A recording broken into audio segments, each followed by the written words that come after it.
raha ny tontolon'ny fifidianana ihany no asiteny androany maraina no nananga hiazo ny faritra manerana ny Madagasikara ireo mpanaramaso ny fifidianana miisa 240 avy amin'ny vondrona Eropeana anaramaso ny fisotry ny fifidianana filoham-pirenena sy solombavam-bahoaka ihany koa izay tanterahana ny 20 ny volana Desambra ho avy izao. Tondra ny anjinjiny Marc Antoine.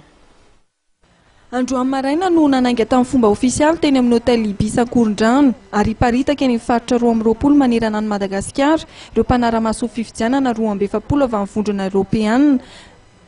Mpanaramaso fifidianana izay hijery sy anaramaso fisotro ny fanatanterahana fifidianana manomboka amin'ny fampelezan-kevitra izay hanomboka raha-pitso hatramin'ny fomba fikirakirana ary ny famoahana ny voka-pifidianana.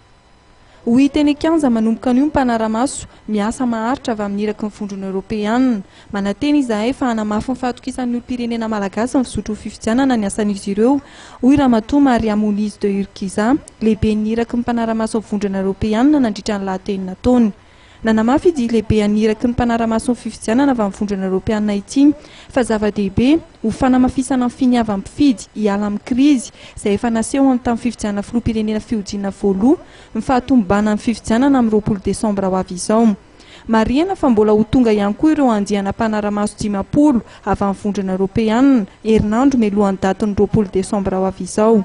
740 ora aorian'ny fifidianana kosa ireto iraka avy amin'ny vondrona Eropeana ireto no hanao ny tatitra zavaranonando mahakasika izay fifidianana izay.